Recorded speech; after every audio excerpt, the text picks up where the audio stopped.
Hey everybody, I'm Yvonne Williams with Back to Earth Creations, and in this video we're going to be going over 3 ways, possibly a 4th way as well, of weaving spiral chain. Now I've done tutorials on these designs in the past, but I wanted to recompile that information together in a way that if you've never worked with chainmail before or you're brand new to crafting in general, that it would be kind of a good lesson one so that you can build up to mastering weaving chainmail.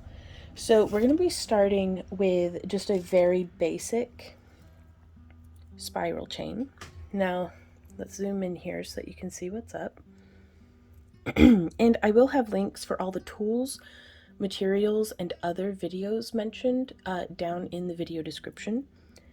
So this is spiral chain, and it's a very it's a fun weave to make. It's very I hesitate to call it simplistic, but it's once you get the hang of it, you just repeat that one step over and over and over again. So it's nice that it's not like a 4-step weave or something like that where you have to remember different steps. You just do the same thing over and over and over again. So once you get the hang of that, you'll have this down.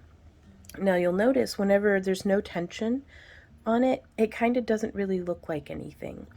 So I prefer to use spiral chain for things like bracelets or necklaces where you can twist it up and then clasp the ends together, and that will maintain the tension to give it that double helix spiral pattern. Now we will also be going over how to do a double spiral. So here you can see this is regular spiral chain, and then this is a double spiral where we've used a different ring size, and we'll get more into ring sizes in just a moment. But where I've doubled up, instead of doing 1 ring, I've used 2 rings in each place.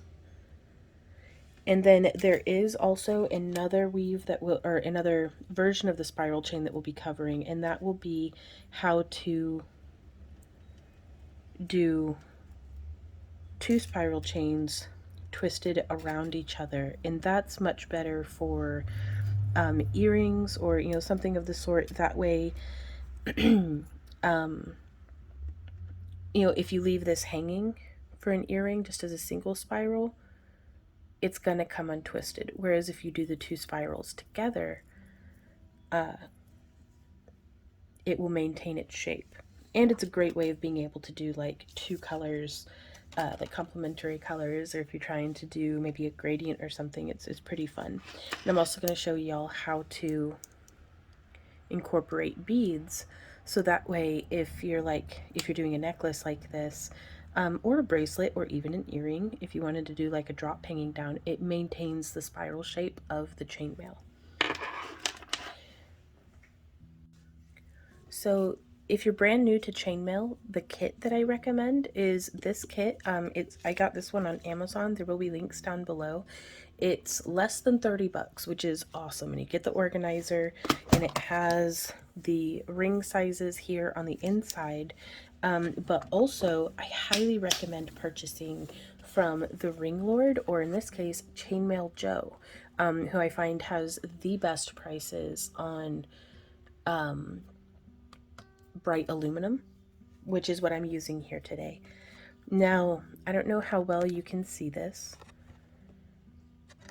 The Ring Lord does have a version, their own version of this with the size chart, so it has the gauge of wire that the rings are made out of, and then it has the internal diameters, and you'll notice on this one, it's very handy because it also has the millimeters for the wire gauge size as well as the millimeters for the inner diameter. But what we're really looking at here is the aspect ratio. And what's super handy about this is if you flip it over, Chainmail Joe has provided weave names and then the recommended aspect ratios for each of those. So that's very cool. So we'll be using this in almost all of our chainmail tutorials moving forward. But so spiral is 4 to 6 aspect ratio with an ideal aspect ratio of around 4. Now, whenever I'm just doing a single chain of spiral, I do prefer the aspect ratio of 4. And I'll show here, we have some different examples of this one I wove with some, this one's not the smallest one. This one's the one that I wove with the smallest rings that came in the American Chainmaille kit. So this is 20 gauge 1/8 inch or 0.9 mil for the wire gauge and 3.2 millimeters for the inner diameter.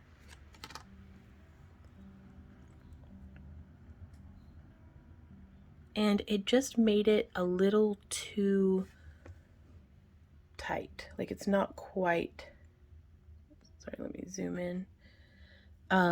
It's just a little too tight, which the aspect ratio on that is 3.5. So you can see there how that looks. Now this one is a 20 gauge as well, but it's a 9/64, which is an aspect ratio of 4.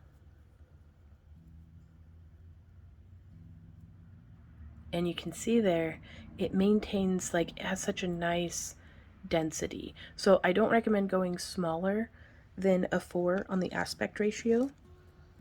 And here we have this one that is also 20 gauge, but it's 5/32 or 4 millimeters for the internal diameter, and that's a 4.4 for the aspect ratio. And I think that actually still looks pretty nice. It's a little bit more open and airy, but if you wanted to make, like, let's say you wanted to make a necklace that gradiates up from the 20 gauge 9/64. Sorry, chicken nuggets are so hard to like measure in. So these are the sizes that were the 9/64. If you wanted to gradiate up from this to the 20 gauge 5/32, the next ring size up, you could get a really nice gradient effect. So it does not ruin it to make it out of a slightly larger than the 4 on the aspect ratio. Now this one here is 20 gauge also, and this is 20 gauge 3/16. So that's a very open and airy, and this is where I feel like I start to get into the territory of it's a little loose looking. And that is an aspect ratio of 5.3. So I just wanted to show you those different examples. Now I prefer a larger aspect ratio for doing doubled spiral, because by it being a larger aspect ratio you have a looser weave and it gives you a lot more space to cram more rings in. So you could even, if you went even larger with the aspect ratio, you could probably do a tripled spiral, which I think is the best way to get a really nice color gradient. So if you're using anodized aluminum, you can come through and go through the full color spectrum and really get a lot of very nice variation there. So to start, we're going to be using the 18 gauge 3/16, and I am going to be using some colored rings here. So let's get those pulled out. So I have 4 colors of, I lost my other plier. There it is. I have 4 colors of anodized aluminum in different tones of blue. All of these I've gotten from the Ring Lord, and the difference here that I wanted to show you is I have most of these, actually almost 99% of the time when we buy rings, we make sure to get saw cut because it has a much better quality of closure. So we're gonna start by opening one of our rings, and I prefer to open this way as opposed to this way, just because it enables me to, I can see where I'm inserting the ring, because it's inserting on the side of the weave that that is facing me. So we've opened that one, and now the next ring will be closed. And so to close the rings, if you just get them in line with each other, you'll notice there's still a wee bitty gap there. And that's from where the saw blade came through and actually removed some of the material. So I like to wiggle, and I'm pressing my pliers towards each other very gently as I wiggle, and that way we can make sure that we get it to where you can't see any light in between there. And we're going to set that closed ring onto our open one and close it. And this will be color 1, 2, 3, and 4. And so we're just going to sit those there. Now this ring here, those first two I showed you were saw cut. This one is machine cut. And what happens with the machine cut ring is no matter how good you do your closures, there's just a little bit of a pinch. So you can feel it a little bit more easily on your fingertips or possibly on your skin. And I don't mind it nearly so much on a soft metal like aluminum or smaller rings like this, because you'll notice we get a very slight variation between the colors of the anodized of the anodized color on the saw cut and the machine cut. But that's just something to watch out for. Sometimes I'm willing to compromise and deal with some of my rings not having that perfect saw cut closure, just so I can have a broader spectrum of colors. So we're going to open that ring, and now we're going to pick up these two, and if you can see how it makes a little bit of that Venn diagram, we want to insert our newest ring through there and close it.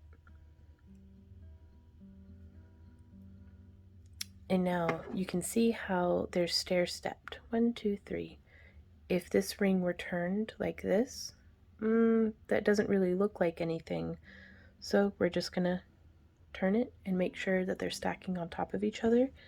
The fourth ring is the most challenging. Like if you can get to like the fourth or fifth ring, then you're good. Like the rest of it's gonna be easy. And it's just a little bit fiddly.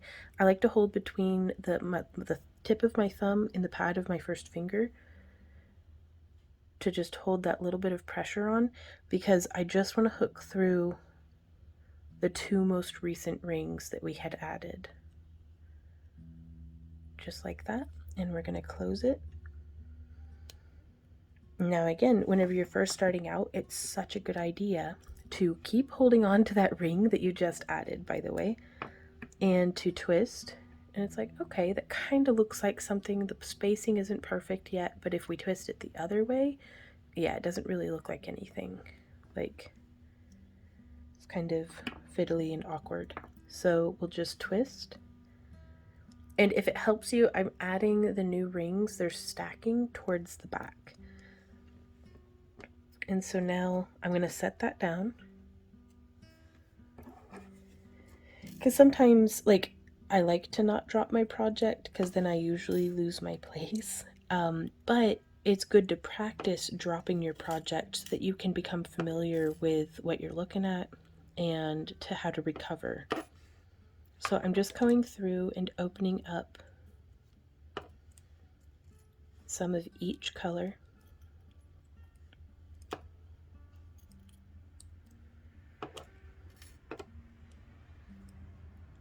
And my partner and I, whenever we weave chainmail together, we call this setting up units.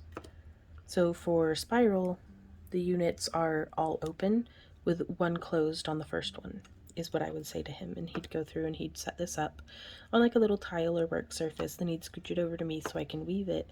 And that's how we produce chainmail, jewelry, and costume armor. I use the term armor very, very loosely. They are purely costume. And it's aluminum. Do not go into battle. Like, I don't even really recommend aluminum for LARPing, just because if you're getting very, very like acrobatic or like combative or wrestling and stuff, it's gonna break. But if you just want to dress up and look cool and hear the clink of chainmail, it's a lot of fun. Okay, so we've picked this back up, and let's actually We've thrown it on the ground. And at this point, it's still, if you just pick it up by any ring, it helps so much to be using the different colors, because then you can identify the light blue was the first color we had put on, the dark blue was the last. So that establishes our ends. And we can twist one way. No, that's not correct. We can twist the other way. It might be a little bit fumbly, that's okay. And be like, ah, there we are. We can see that stair step. So now we're going to take color 1 again, that lightest blue, and hook through just the 2 rings that have been most recently added. And then we're going to close it. And then not letting go of that ring just because it makes life a little bit easier, I'm going to twist. Yep, that looks like how it's supposed to. If we twist the other way, no, yeah, it's still a bit of a mess. So that's how that's looking. And then let's complete at least what we have set up. So you can weave along with me. We just hook through the 2 most recently added and close it. Now here I'm using my bent nose pliers and my stepped flat nose pliers from Rio Grande.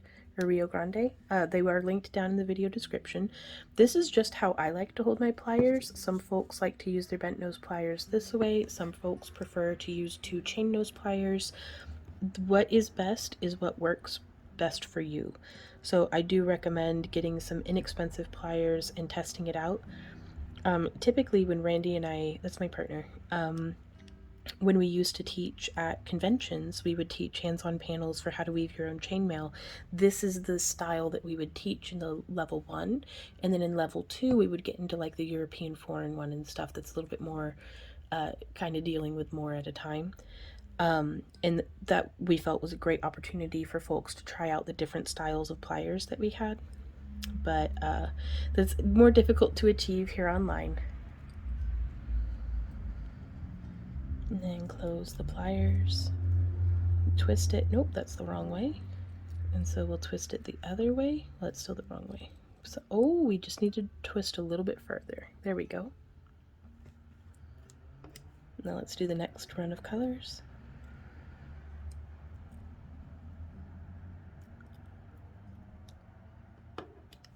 And just hooking through, and I'm doing this in real time with you guys so that you can weave along with me, hopefully.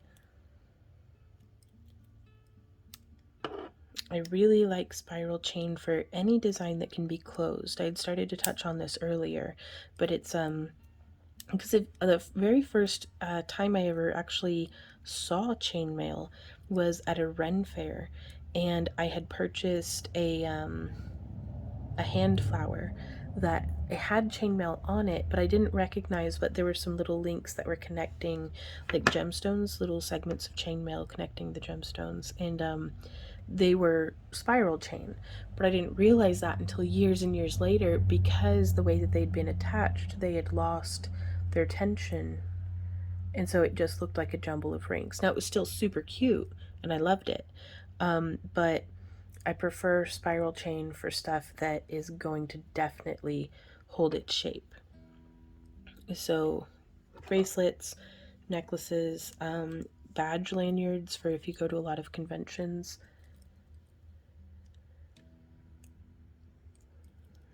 But I always keep in mind that I do have to twist it back up before putting it on. But that's part of the fun of it. It makes it a really great friendship bracelet because it helps to have a friend to twist it up and then put it on you.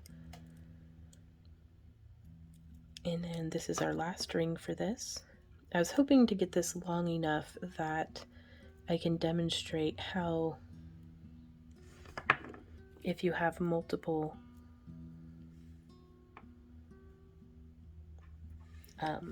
like if you want to do a double chain. Okay, so the way that we would do a doubled chain is we have 2 segments of spiral woven in the same direction. I'll show you how to weave the opposite direction here in a moment. And you'll want a ring that you can join, even if it's just temporary. I'm going to open, this is an 18 gauge 1/8 inch. or 18 gauge is 1.2 mil, and the 1/8 inch is 3.2 millimeters. And I'm just going to hook through the first ring on each spiral.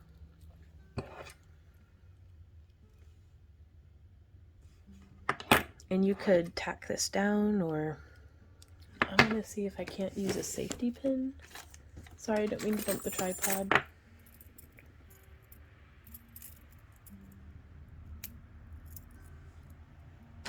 Okay. So again, I'm just going to hook through that small ring we had just added with a safety pin, because that lets me maintain the tension.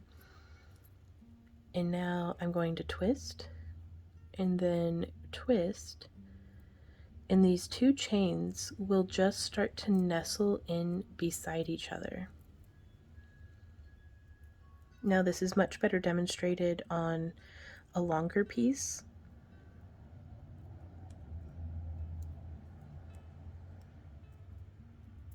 And you want to make sure that your spirals are happening consistently. Maintain the tension in both of them. And you'll definitely want to make sure that your spirals are, both chains are made to the same length, because otherwise you'll get what we've got going on here, where there's about 2 more links on the silver than what there is on the blue. But I hope that this demonstrates to you kind of how that looks. And I do have linked down in the video description a video just on this style. And then we would hold it, and then put another ring on the other end. But so that is one way of doing the spiral chain. So now let's get this separated back apart, and I want to show you how to do the spiral chain in the other direction. That way we can do like how on this necklace over here,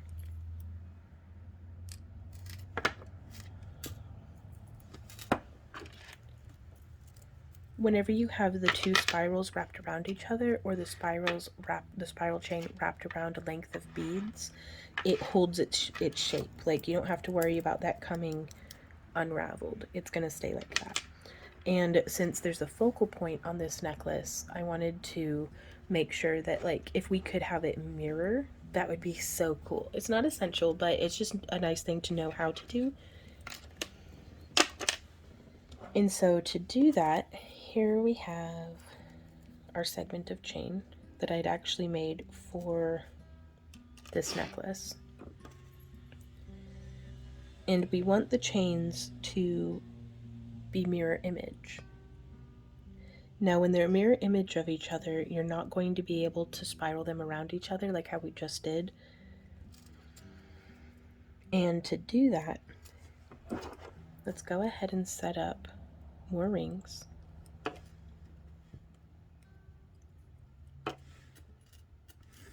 So I'm actually going to set these silver examples off to the side. And using like a cork board or a foam pad or something where you could actually pin, like put straight pins through the chainmail to get it to like stay, can be really, really useful.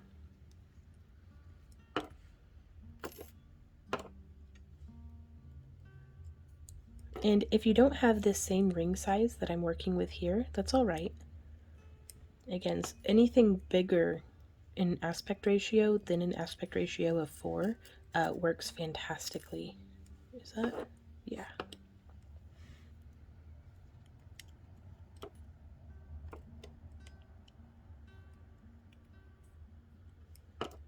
So I'm just getting my rings set up. It's not glamorous, but it's very fun. Like, I love the repetitive kind of meditation of weaving chainmail, because you just do the thing over and over and over again. Okay, how many color repetitions did we have? We had 4.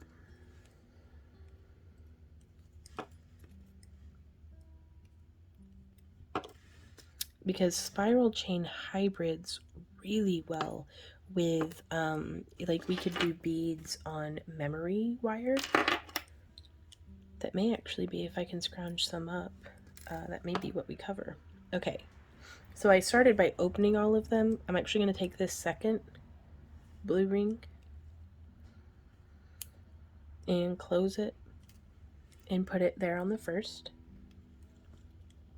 And then we're going to close that.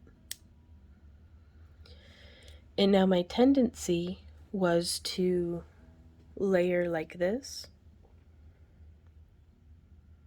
so that the light blue is behind the dark blue. And let me check and see what we were doing over here. So this one, the light blue is in front of the dark blue. We want the opposite of that.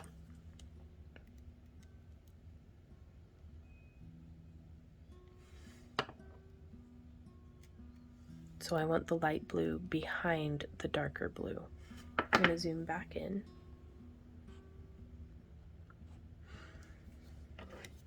And we'll take our third ring, feed it through.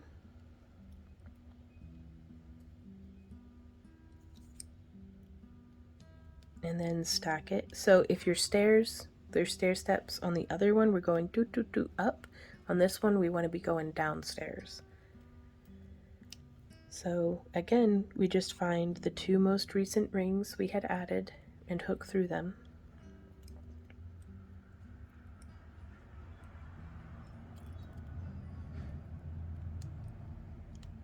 And then twist. It's in these first 4 rings that you establish which direction your spiral chain is going. And there's no right or wrong direction, by the way. It's just personal choice or a design choice, like how we're doing here. And so then we will just continue placing the ring on and then closing.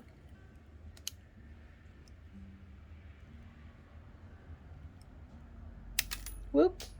That happens. Gotta go retrieve it. I really had to chase that one down. But that's okay. It's called ping and rings. They just pew go across the room.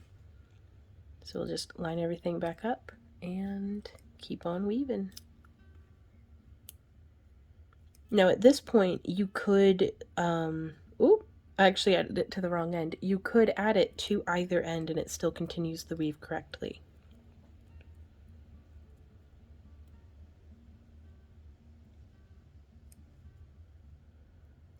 So just hooking through and close, hooking through and close. And every time you always count 1 ring, 2 ring, it'll be right there.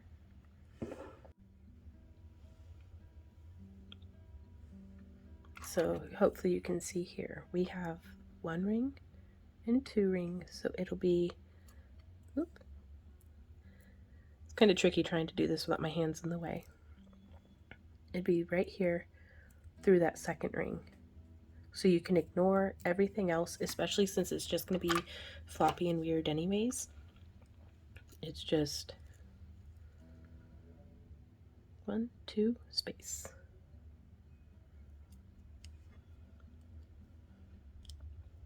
1, 2. So just counting back, not that one, but that one.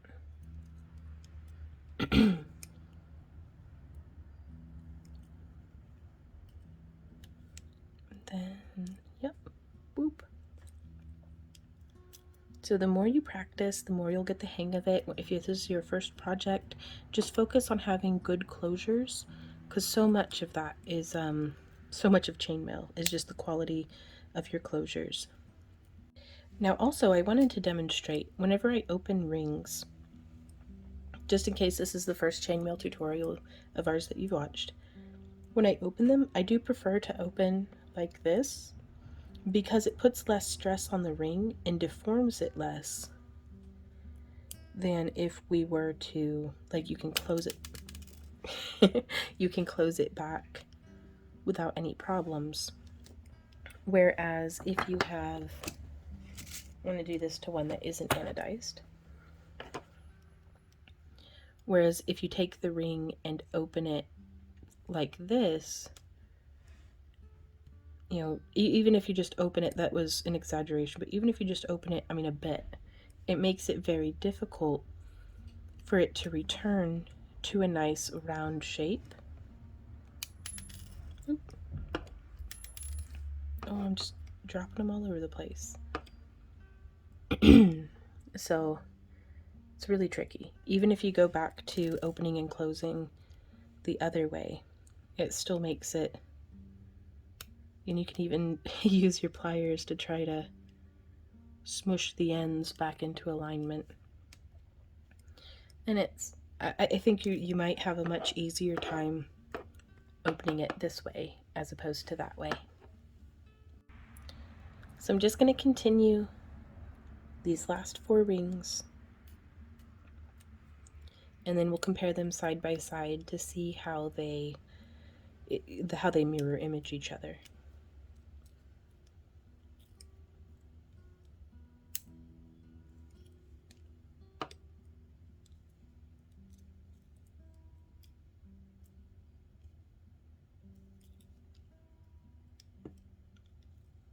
There we are. So we can twist that up and lay it down. Now the longer of an example you have, the more it's going to hold its shape once you've laid it down.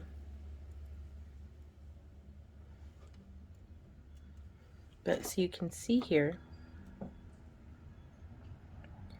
I really like to look at the curves and how they're mirror imaging as opposed to both going in the same direction. Let me get the tripod right. There we are.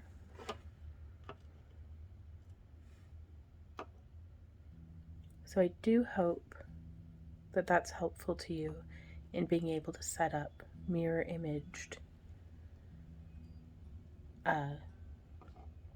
spiral chain, and it makes no difference which way you have it traveling. Like if you change which ends go in what way, it's still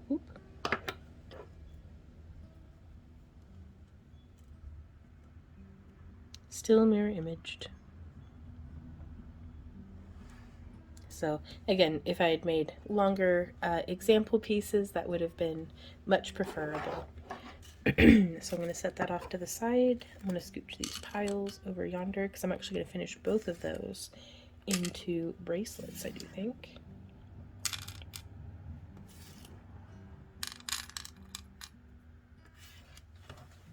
And let's see. So this is the segment of spiral chain. Whenever I want to make sure that the 2 pieces of chain for either side of my necklace are exactly the same, I'll make sure to have counted out the rings, and that just takes care of that for you. Now the beading materials that I'm going to be using here, you could use memory wire, you could use something called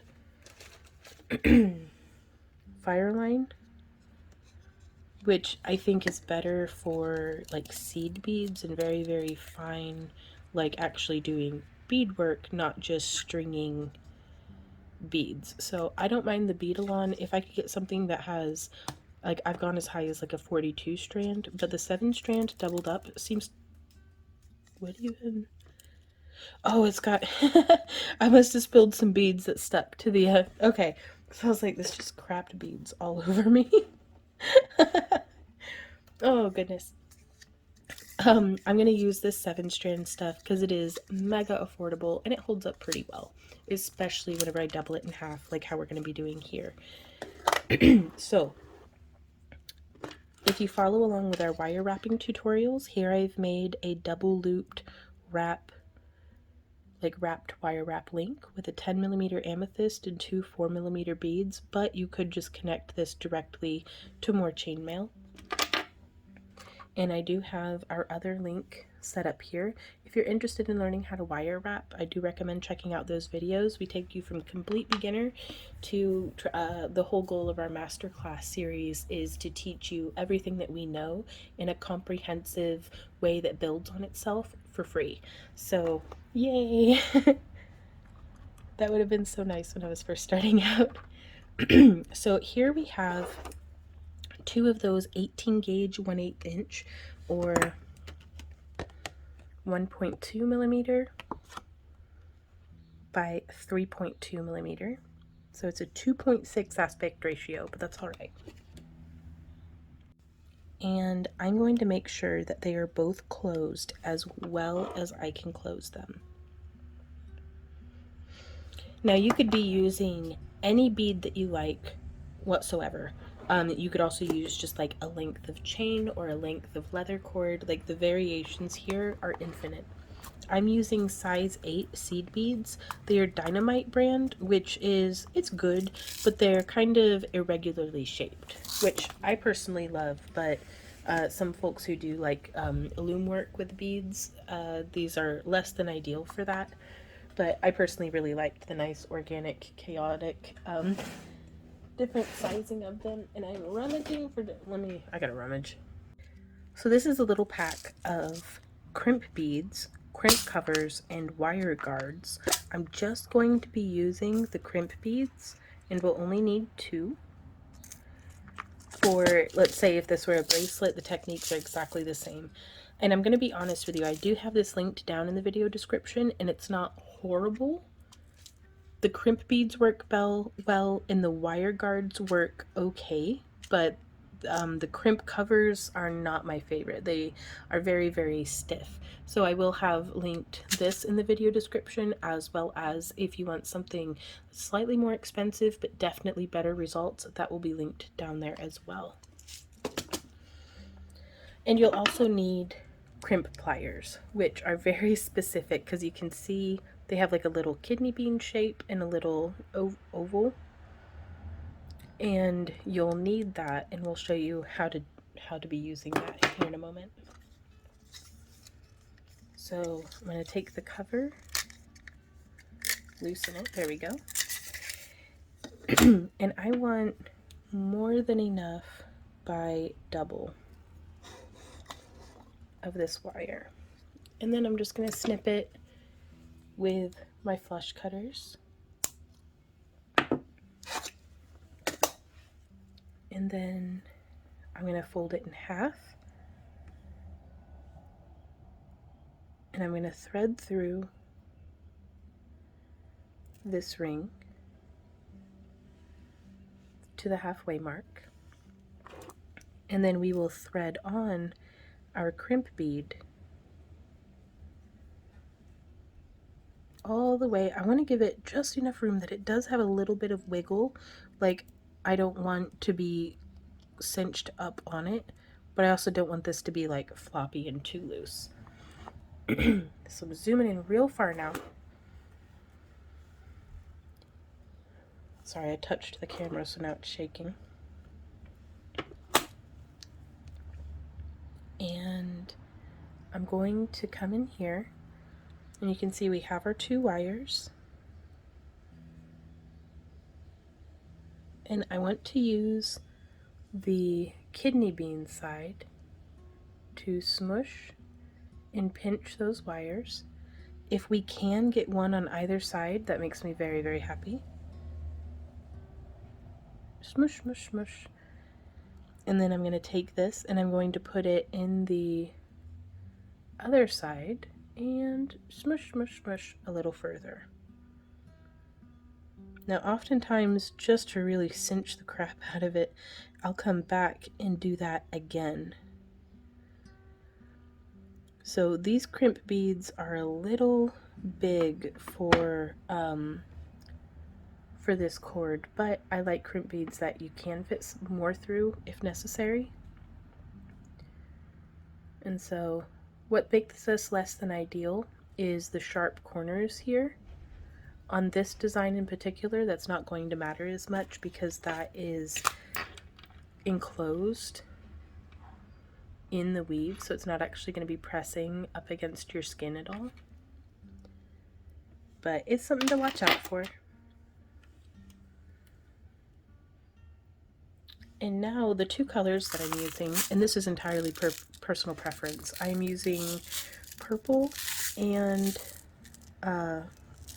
this is silver lined purple, and then this is transparent light purple. And both of these are from Fire Mountain Gems. And I'm just stringing on alternately. We're going to do a light purple and then a silver lined and then a light purple. The very first jewelry I got into making was bead strung, because the beads do all the hard work by just being pretty on their own. And I like that little bit of variation that it gives. And I'm going to string this up the rest of the way.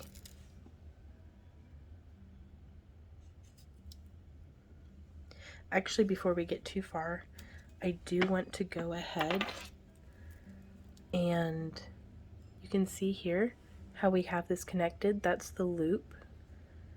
I want to also hook onto the end of the spiral chain. So before I get too far in, where I can still bind that off so my beads aren't falling off. Whoop.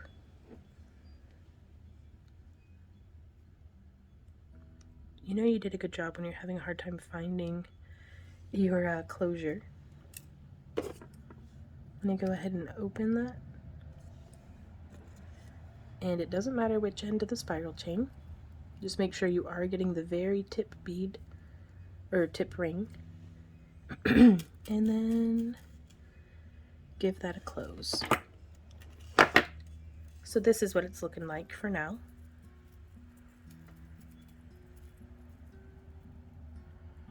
So you can see how that lines up. And then I'm just going to continue threading beads on until we have round about the same length. So I will meet you guys back here for that next step. Alrighty, so I have a few more beads on here than what is probably necessary, but it's a lot easier to take some off than it is to have to add some on. So I'm going to use this same, and if you're like me and you forget to do the ring connected to other things, it's as easy as taking, if you have like an earring back. This is just a silicone earring back, and we can thread. It can be a little tricky at first because this is not the stiffest beading material, but we can just thread a little rubber stopper there onto the end, and that'll keep our beads from flying off. So I'd like to go ahead and attach this to the necklace, because that's going to give me a really nice anchor. There it is. Maybe? Yeah. You definitely want to have good enough closures that it's hard to find them. So that's my partner Randy, is exceptional at closing rings. Like he weaves very good chainmail. And oftentimes I'll like be coming through and be needing to add something in, and I'm like, I'm spending more time trying to find the closure than what it took to do the thing I needed to do. So now we have this grounded to our necklace, and again, you could pin it onto something or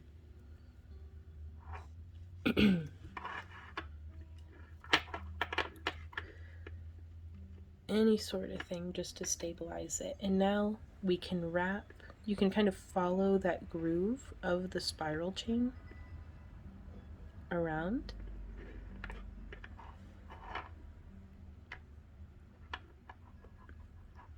And this really gives you an idea. Ooh, it's got a little weird here at the end. That's okay. We just...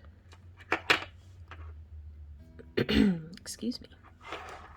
Sorry, if my voice is weird during this tutorial, I am getting over being sick, and it has taken its sweet time. So please pardon me if I'm all raspy and clearing my throat a bunch.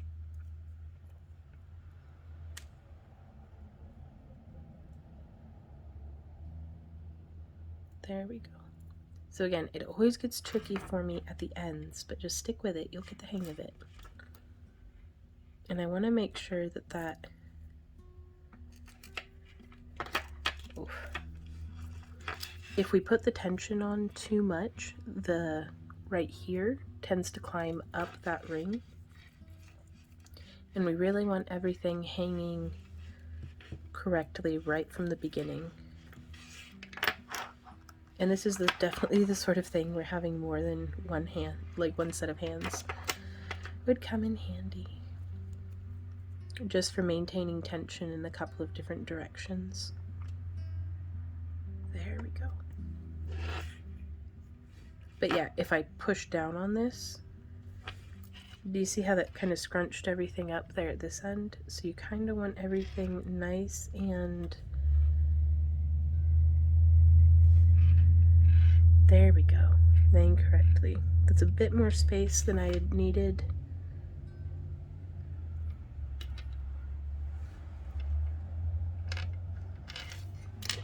There we are. And now you can see how much space it takes up to do a crimp bead. So we'll want to give ourselves about that much space. So I'm going to remove 4 of these beads off the end. Put them back in their respective containers.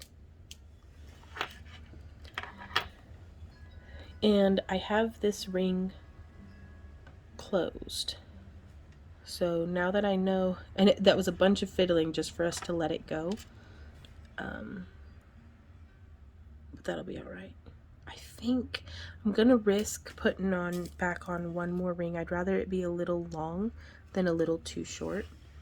And then we are going to thread on our crimp bead. Let me get this zoomed back in for you guys. So we've threaded on our crimp bead and we're just going to slide that all the way down. Now this has both lengths of wire, of the beading wire. We slide that ring down, and now I'm just putting both of these lengths of the Acuflex or Beadalon. Yeah, Acuflex is a brand I really like. And then I just want them both to poke out about an inch or so. And then I'm holding on to below where that is, like below where this is exiting. And I'm pulling down, and that is establishing tension. We can tug on one and then the other. Excuse me. And I definitely want to make sure that there's no like weird floppiness going about. And if it helps, you can grab on with your pliers. I'm going to zoom back out just a hair. There we go. And again, we don't want it so tight that there's no movement. We just don't want it floppy and weird. There we go. And now I'm going to come in with our crimp pliers. It's going to work a lot better, hopefully, now that we have more material in there for the crimp bead to hold on to. So we've done step 1, which is the kidney bean. Then we're going to rotate it, and boop, step 2. And that, to me, is much more preferable. You can see it doesn't have any weird sharp edges. It's just a tube bead that has a little bit of a fold in it. Then I'm going to come in here with my wire snips, and I'm bending off to the side so that I can clearly isolate the 2 that need snipped, and snip. And then I want to make sure if there's any loose ends that it just tucks into the rest of the bead line. And now, how did we do this on the other end? Let's check there first. Yep, that same ring that the bead's attached to hooks through just the farthest end, as well as the gemstone link. So I have our gemstone link ready, and we can go ahead and try to find the closure on this ring. And I'm going to go ahead and get it open, and I'm just going to hold on to it, and I'm establishing the spiral out to the left.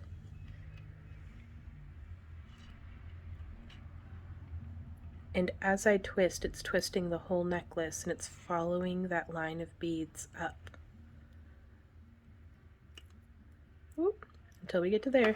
Now it's getting weird, but that's okay.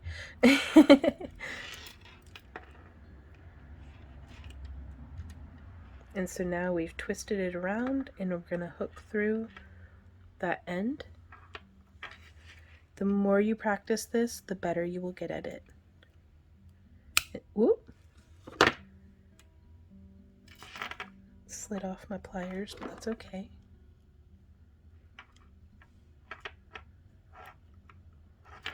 And I'm just checking my tension to make sure, yeah, because you can see here it's not nestled in correctly. So that means all we need to do is bring it around, down. And I'm doing this real time with you guys because even after all these years, I've been weaving chainmail since 2008, this still gives me trouble. And that's okay. It's a bit fiddly is all.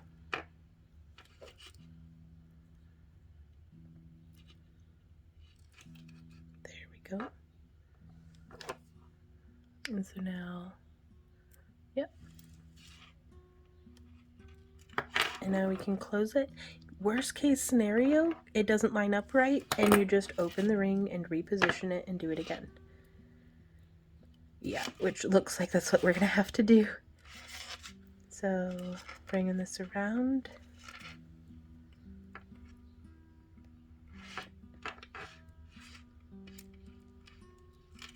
So now that is actually finally laying correct down there at least. So yeah. We're going to open back up that ring.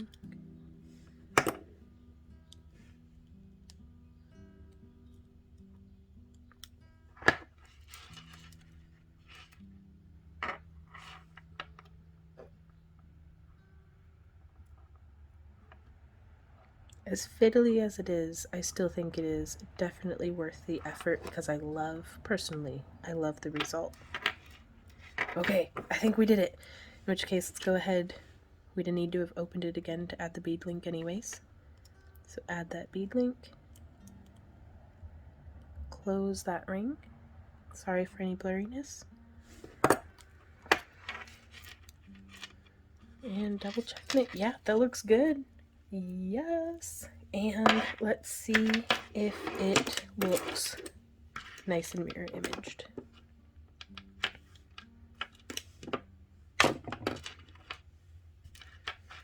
Now it's just laying on the table, so it's kind of, oh, you can't even see.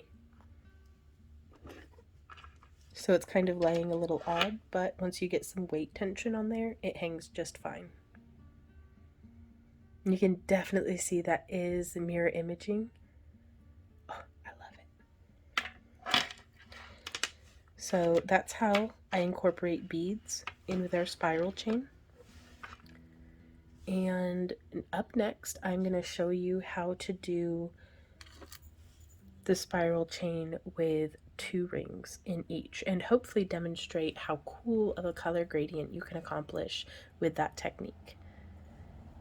Okay, so I have our 18 gauge or 1.2 mil by 1/4 inch or 6.4 mil with an aspect ratio of 5.3. So 18 gauge 1/4 inch rings, and this is my personal favorite size for doing a doubled chain like this. So it may be helpful to you to have a segment of single woven spiral chain started so that then you can add in, you can see right here that is the transition from where we went from doing a single woven to a doubled woven. So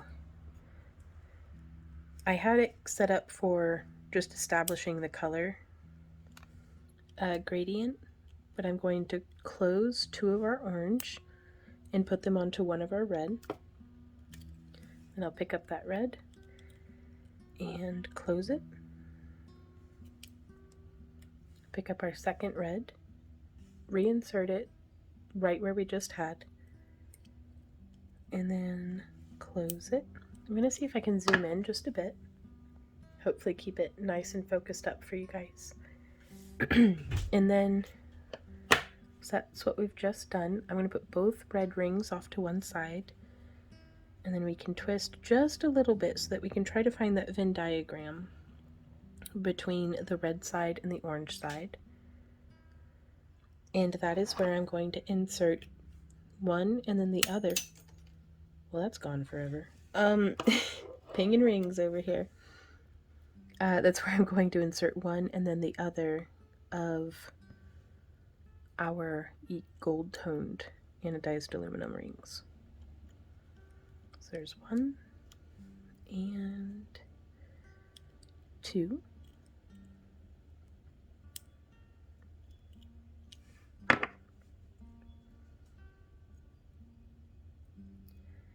And now I think I'd actually like to gradiate back up, like to do red, orange, gold, orange, red, like and kind of do it that way. Or we could extend. Ooh, yeah. So I'm going to do 2 more gold. So there's 1. Just hooked through the same way we would if we were doing a single, but then we just add in a second ring through that exact same space. I highly, highly recommend being very familiar with a single woven spiral chain before moving on to this variation. Ooh, that closure wasn't very good. Let's go back and fix that up. There we go. And so here we're still on technically the first 4 segments, so it's a little odd, but that's okay.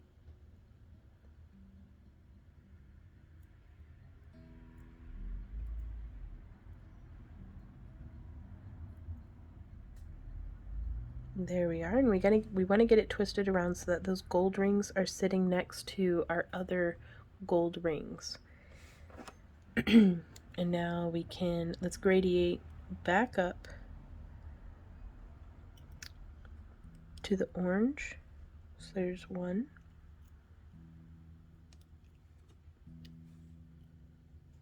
And 2.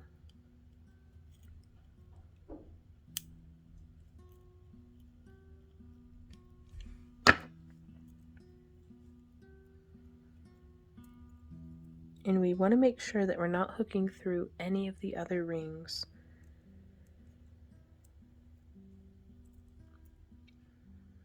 I'm going to go ahead and do another segment of the orange, just because I think that draws out the colors a little bit more and helps get a more even gradient. But regardless of what colors you use, the technique remains the same.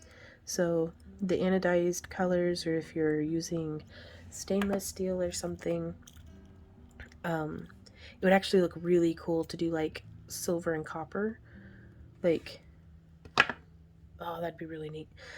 Be sure to check out our Instagram. I tend to post a lot of variations of stuff from our tutorials over there, and you can also tag me at Back to Earth Creations over on Instagram. In that way, like if you tag Back to Earth Creations or do like hashtag craft along with Vaughn, then you'll be able to see anybody who's tagged that, and that's a great way of kind of sharing your work with each other and with us, and we do love getting to see what y'all are up to. So now you can see it's much easier once you get enough to be able to kind of hold on to. We're going to hook through, boop, right there, and close. So again, if you're having difficulty with this, I do recommend doing at least 1 inch of regular single woven spiral chain. There we go. So you can kind of see. And color gradients like this, I feel, make such a great impact the more of it you get done. So like a full bracelet is going to look way more impressive than just this little sample segment. But yeah, we'd have just started a little bit of like 1 inch of the single woven, just like how we did over here, and then just when we have enough to hold on to, start doing the doubled rings.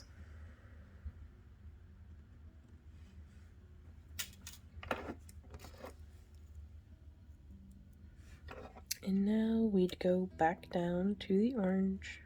Whoop.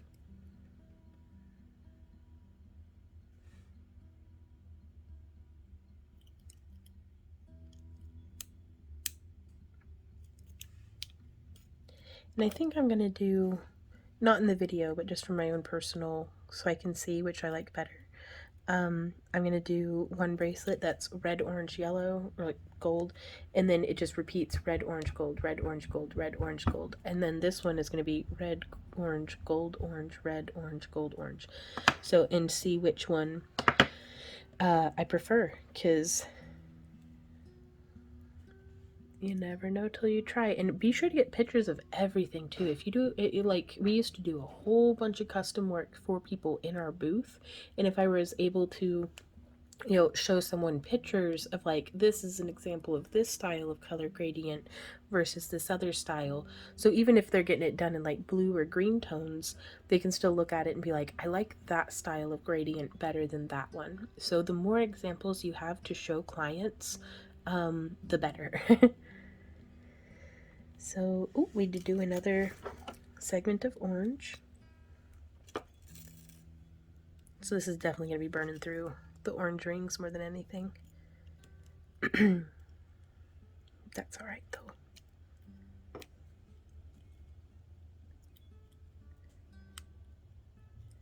And then to add a clasp, I would just hook through, probably using a single ring, hook through, and then hook the clasp on and kind of go from there. But that is how the doubled spiral looks. And I'm really, really excited to see what you guys make with this. So again, be sure to check us out on Instagram to see this and the other bracelets completed into their full-length versions. And also quite possibly the final version of this necklace that's going to have some different like stuff hanging off of it and hopefully all sorts of cool things. So thank you guys so much for joining us here today. I do hope that this tutorial was helpful to you. If you have any questions, comments, or ideas or suggestions for future tutorials, please leave those down below. If you're interested in supporting the channel beyond just being here and, you know, watching and crafting along, please consider joining our Happy Crafter Club. It's as little as $1 a month, or you can sign up for our free newsletter, subscribe, push all the buttons, like typical YouTube stuff. But thank you guys so much again for hanging out, and all the links to everything again are down in the video description below. And if you have any questions too, you can email us at backtoearthcreations@yahoo.com.